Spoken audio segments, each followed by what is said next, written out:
Good. I'm backing up because he came towards me. That's okay. Good job, bud. Place. Break.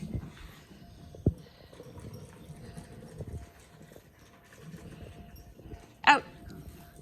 Good boy. Out. That was just a 5. Reason why is some fell out of his jowl right there and he looked at it. And I just wanted to make it super clear. Because he's been trying to pretend that he doesn't hear this command at home. Break. Yep, that's right. Get that piece.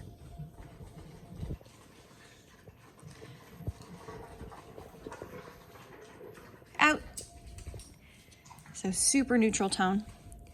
If I repeat myself, I'll try not to change my tone and just use e-collar so it's less confrontational.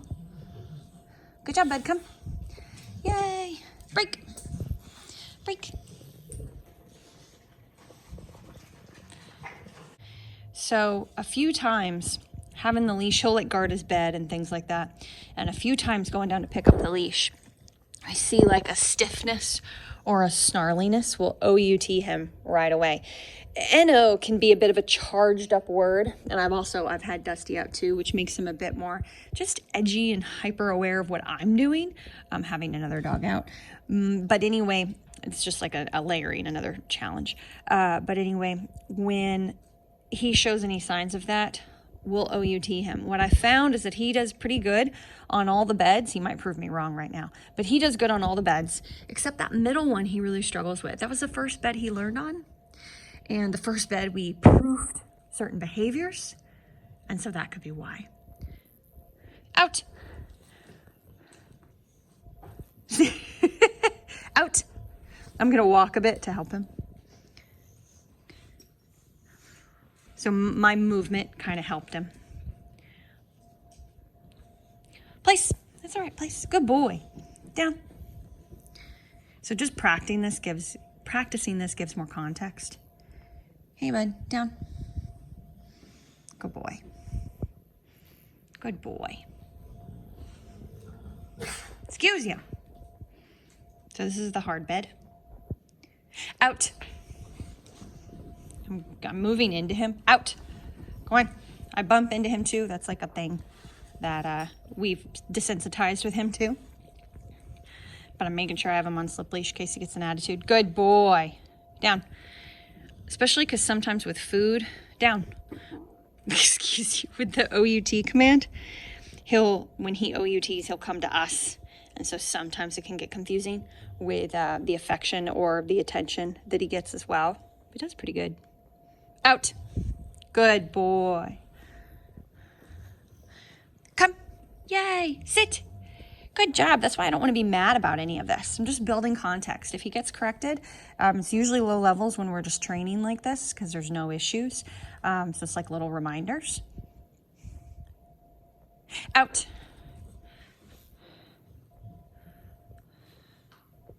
Good boy. Come. Come. Place. And even my OUT was a bit strong there, trying to stay really neutral with him. But, even sometimes I'll put a little bit too much oomph behind a command. I can put a little bit more behind a repeat, but not raising your voice with him. Don't want to do that. Jack, come. Good job, bud. Come here. Sit. Good. Sit. Where's my sit? You're not getting on the couch. That's not what we're doing. He's like, yeah, couch command. Oh, yeah. Oh, yeah. Good boy. Out. Place. Good boy. Down. The wind. That's what he's looking at. Down, bud. Good. So let's say he's giving me some attitude when I go and I pick up the leash. So it's down here.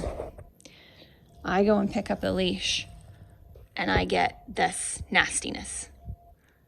I'm gonna freeze, is what I'm gonna do. Try to just freeze where I am. Do leash pressure at the same time. Let's pretend he's snarling at me. I'm gonna go out. Good.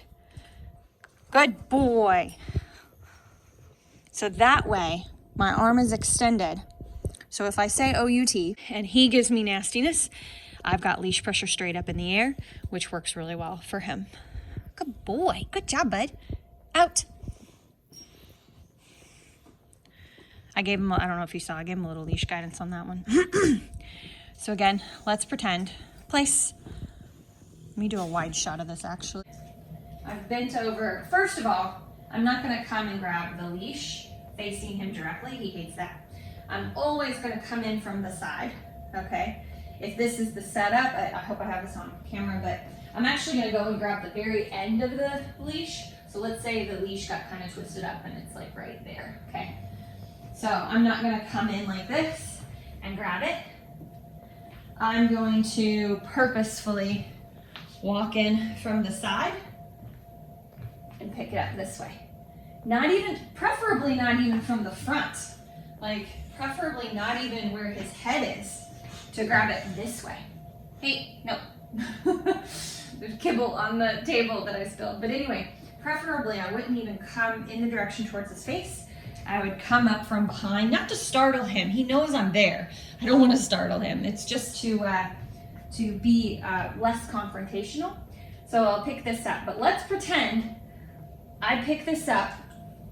Let's say it's all twisted up. Yeah, let's say you're all twisted up, because that happens.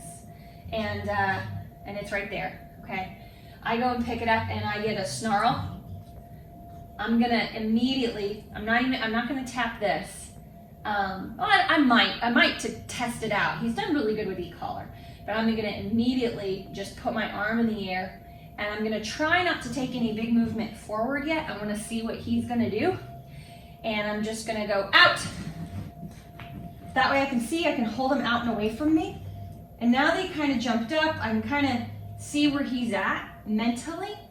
And then if he's in a pretty good place, like he didn't escalate, I'm gonna go further. I'm gonna tap it a 5 because he's not actually doing anything. Out, out, come on. See, I'm holding him out and away from me. Good boy, good job, bud. For whatever reason, when it comes to place, I think because we start, come here, bud. I think because we started with food, is he will come into, like when he OUTs, he'll come in towards me. Usually he knows if he's pet and I go out, he knows what that means. But him being on the bed, he's struggling with a little bit. So I'm just trying to build more context with it, that if he's on the bed and we move into him, out, he has to move away. So that's why this is a good safety way. No, don't bother spotting it. What are you doing? Out, go on. So it's kind of bumped into him. Anyway, hopefully that gives you some ideas at home when you're dealing with a dog that can be a bit touchy about space.